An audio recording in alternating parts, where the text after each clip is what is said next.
When I was young, probably around 6 or 7, I was carried out of the bedroom by some unknown entity.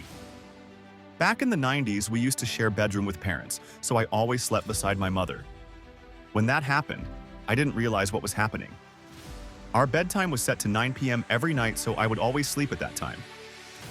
I was carried out to outside of my house, laying on the pavement. I still remember the feeling of laying on such cold surface in the wee hours of the morning, and I can see everything, but I couldn't scream or say anything to ask for help. Just to give you an overview of my house. It's a double-story semi-detached house. We didn't have neighbors back then, and there were many empty lots. So it's a quiet neighborhood, and it's creepy. My dad used to tell me the land at the back of the house was where the Jap soldiers died in war. Anyways, long story short. When I tried to open my mouth, I could only utter as loud as a whisper. For what seemed like an eternity, from afar I could someone walking towards me, closer and closer, wearing white shirt and short.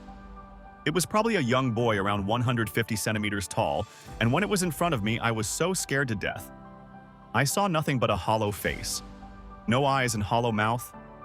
He just stood there, looking at me. I couldn't even move. So, needless to say, I fainted.